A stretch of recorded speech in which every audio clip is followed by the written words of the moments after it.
चांदनी खिड़की से होकर आती है, जिससे नीना के बेडरूम में एक अलौकिक चमक फैल जाती है। नीना जाग रही है। उसकी आंखें डर और प्रत्याशा के मिश्रण से चौड़ी हैं। सांस उसके गले में अटकी हुई है। उसके बिस्तर के नीचे से एक धीमी, अस्पष्ट हम की आवाज आती है। एक भयावह उपस्थिति। नीना की रीढ़ में एक सिहरन ठंडी और अनचाही दौड़ जाती है।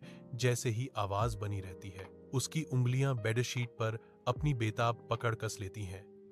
तनाव से पोर सफेद पड़ गए हैं। नीना के दिल की धड़कनें उसकी पसलियों से टकराकर एक तेज लय में धड़क रही हैं, जो खामोशी में भयानक गूंज पैदा कर रही है। नीना के मंद रोशनी वाले बेडरूम में एक नरम हु की आवाज गूंजती है, जो तेजी से बढ़ती हुई एक छिपी हुई उपस्थिति का संकेत देती है। नीना धीरे धीरे अपनी चादर पीछे खींचती है।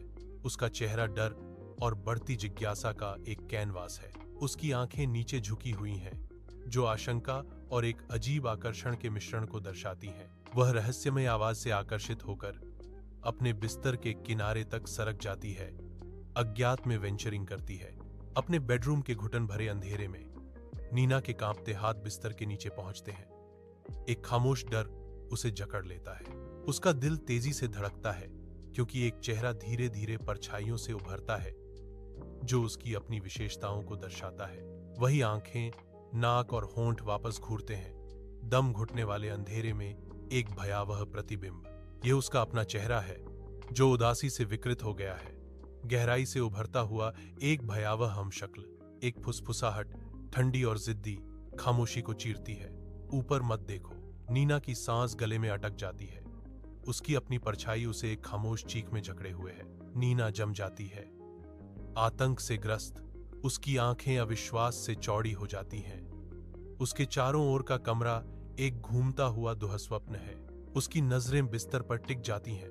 उसकी आंखों में एक भयावह एहसास उभर आता है। वहां एक आकृति गहरी नींद में सो रही है, जो नीना की ही एक भयानक हमशक्ल है। चेहरा उसका है, फिर भी निर्विवाद रूप से उसका नहीं है।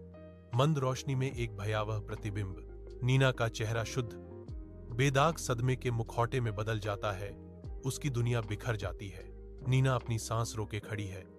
एक भयावह एहसास उसे खामोश बेडरूम में जकड़ लेता है। बिस्तर पर उसके समान एक आकृति शांति से सो रही है। नीना के आंतरिक तूफान से पहले एक भयानक शांति। नीना के मन में सवालों का बवंडर उमड़ रहा है। वह कौन है? और अगर वह बिस्तर पर है, तो मैं कौन हूं? कमरे में गहरा सन्नाटा छा गया है, जो भयानक रहस्य और नीना के गहरे डर को और बढ़ा रहा है।